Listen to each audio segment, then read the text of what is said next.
Hello everyone, thanks for stopping by my channel. Tony's LPs are us. The E sign is on, so we are recording. This segment is going to be about a few records that I believe need to be reissued. They've been around since the 90s, classics. They're going for big money on eBay, the ones that were pressed on record. So we're going to talk about that, but before I do so, here's a few on display. Miles Davis, a 6i OG, miles ahead, and behind me, behind the E sign rather, is a Bill Evans double LP. So this segment is going to be about a few Robert Plant, Jimmy Page records that I believe really need to be reissued. And there's a big focus on those records on this guy, Muddy Waters. There he is, a little slide action. And of course, without Elvis, we probably wouldn't have had Robert Plant, Jimmy Page. And there's a nice little Elvis EP there. So stick around. We'll be talking about some really great records that for the last 30 years or so are just floating around eBay for big money and really deserves a nice reissue for the fans. AVC, we are back. So as I was saying in a little preamble, I'm just trying to spruce it up a bit. No wild editing, but just a little precursor. Like in a Bond movie, you have the pre-title credit sequence that usually is better than the movie, but in this case, the movie's better than the pre-title sequence. But anyway, this is about some records I was going through. I was playing some CDs the other day. I talked about this. I had to take a drive, so I pulled out a bunch of CDs. Normally, I only listen to CDs in my car. Unless there's people over, I'll pop in a CD player through my audio system. But I pulled out these albums. Walking into Clarksdale CD. This has a ticket stub when I went to see Plant and Page. This is Plant and Page in July 18, 98 at Jones Beach. Tickets were only, I don't know, $35 or whatever at the time. But a great album, first studio album and only studio album by Page and Plant. This preceded their little collaboration without John Paul Jones. This is No Quarter, Unledded is the title on the spine. And here I have another ticket stub when I went to see them at the Spectrum in Philadelphia. Not to be resold, October 24. So that's almost an anniversary. 1995 APM. Tickets were $25 here plus a fee, I guess. So a great record. If you don't know this record, right there's the back.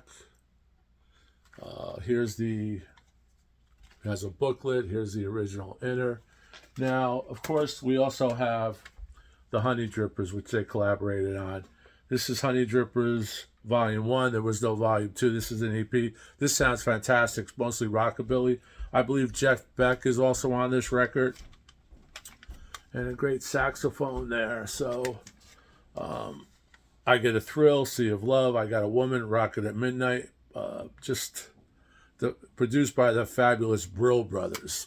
So these three records are not in print anymore. Walking into Clarksdale, you can find on eBay, some sealed, some unsealed. It's a double set because these were from the CD era, and the CDs were usually 60 to 70 minutes long in most cases.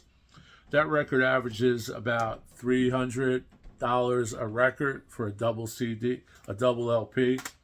No Quarter averages about $350 to $400, and some of them are actually listed at $500-600. That's a live album. The Walking into Clarksdale, which is my Muddy Waters connection, because Clarksdale, Mississippi is where Muddy is from, where all the blues emanated from. They moved to Chicago. That's the birth of the blues, so that's what that album is called. Now, In 94, Guitar World magazine said that this is a super unknown of the 50 iconic records that define 1994. So it's a super unknown 50 iconic albums, and it is unknown in most cases. I've talked to some folks who are not really Led Zeppelin freaks that don't know about it. I'm sure if you're a Led Zeppelin diehard Led Zeppelin collector, you know about these. You may hopefully you bought the record when they came out. One person on Facebook said that about 5 years ago he walked into a shop or somewhere and found two of the no quarter sealed copies for $30. Now those sealed copies now could go up to $400 or $500 on eBay or other sources, auction sources. Now this record went platinum in the U.S.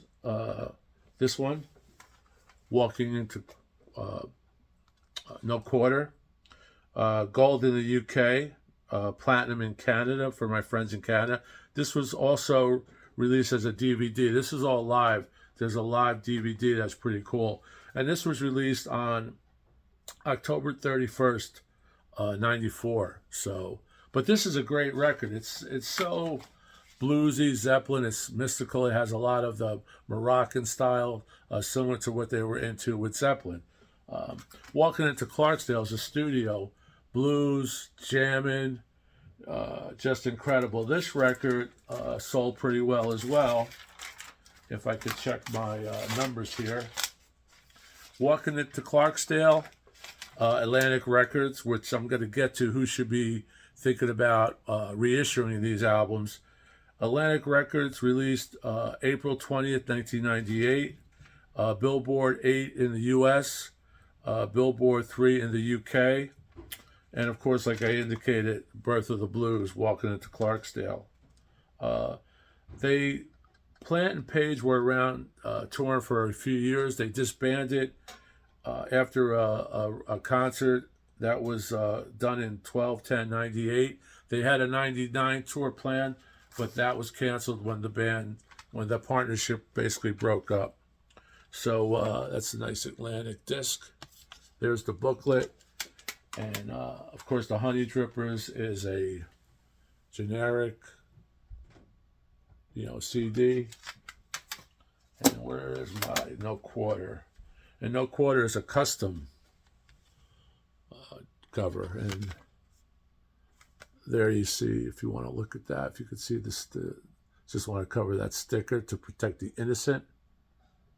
And I'll show you the back of that one. Now, I've had these since they came out. They were heavily promoted. I believe if you bought tickets for the concert, they had an association with Ticketmaster, Atlantic did, for these particular records, that a pop-up would occur and you could actually purchase the CD. I wasn't aware that the albums were available at the time because I may have bought them, but at that point, me, like a lot of you out there, we stopped buying records. Luckily, I never sold my records like people talk about, so I have my original collection, but I didn't pick these up on LP.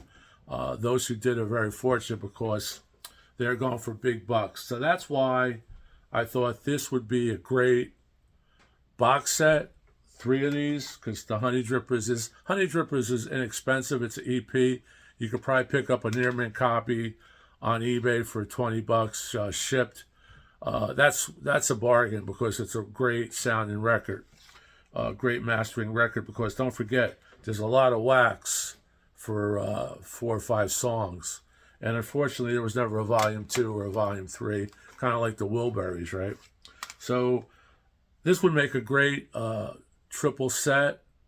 It would probably be 5 albums because these would have to be doubles, but we're releasing The Doors, we're releasing ZZ Top, we're releasing Cars, we're redoing, everything that under the sun that's been redone a lot. Certain high fidelity series on Rhino are some, interesting things like the Grant Parsons, things like that. But for the most part, nothing earth shattering that you can't really find anywhere under good conditions for an OG. Now these you can't find under conditions for an OG, because usually even the ones that are opened are going for over $250. Because let's face it, if someone had bought this album, they're going to take care of that album. So it's probably an excellent to near mint record. It's going for $250, $200, $300. They're on Discogs, they're on eBay. Prices are consistent. So why doesn't Chad come out with these for his 75th anniversary Atlantic series, the 45 RPMs? Now this is a double, so it would be a double, maybe a triple 45 RPM record, or a double 45 RPM record, or just do these in 33. We'd be happy to have his great quality. Why doesn't Rhino do it? Rhino has access to the Atlantic catalog, so why doesn't Rhino do it? Why doesn't Chad do a double UHQR or whatever? I would hope he would stick to a less elaborate packaging for this, but if that's the case, I believe these would sell out pretty fast, especially if they're 33 1/3 double record for, say, 60, 80 bucks, whatever the market goes for. So perhaps the reason these aren't released is Page is not letting go of these masters. That's the only thing I could think of, because these are gold for any record company that would repress these. Rhino, I hope you're listening. Acoustic Sounds, Analog Productions, I hope you're listening. Let's get these out. Let's think about this one. These would be great. I would predict and I predicted a lot of these sellouts. I predicted the ZZ Top. Obviously, it's all easy predictions. I can't pick a horse, but I could pick these, right? Can't pick a football game, but I could pick sellouts. Because if you're making 5,000 of these, no quarter, walking into Clarksdale, if this is a box set or with the Honey Drippers, 5,000, that would go instantly, because you cannot get these records anywhere. You could get this cheap, but you can't get these cheap. And you can't get, and even if you bought a sealed copy for $300, I know a lot of you folks out there would keep it sealed, because it's almost, in a way, sacrilegious to, after all these years, what's that, 30 years or so, to open these when you know that there's none available that none are going to be ever made again. It's just that, I know people invest in this. I open up my records. I know people who don't open up their records, but this record, if I got it, I'd probably wait till I could get a copy that's already open. So, kind of one of those, you kind of get crazy. But this would make a great box set with the Honey Drippers, or just single. Rhino, Chad, Acoustic Sounds, Rhino LPs, Rhino Records. Great. I think it's a great pick. And if you don't have these records, listen to these records on YouTube. The CDs are dirt cheap. The CDs are $10 to $20. Some sealed for $20. Amazon has them. Amazon has someone selling a test pressing, I think, of no quarter for $5.99. Test pressing. So, the records were pressed, limited edition, but overall, just a great, two iconic figures. People who were listening to this guy growing up. This is a fun book, right? People who did this record, this second record, okay? So, that's what I'm talking about. Atlantic Records, please talk to these people. Talk to Rhino. Talk to Acoustic Sounds. Let's get these out there, because these are things that people want. There's 1,000 records that should be reissued, obviously, but I wanted to do something on things that I like. Obviously, I do things that I'm passionate about, and I am definitely passionate about these two records. Actually, I'm going to go play these now. I'm going to go outside. It is gorgeous outside. I don't really think disco sucks for the most part, but I like to wear the button. So please like and subscribe. If you have subscribed, I really thank you. Consider pressing that button. We're trying to build a channel. And of course, keep safe and keep rocking. And let me know what you think about these. I think it's a home run. Talk to you later. Notice the baseball reference. We're in October. Ciao. Keep rocking.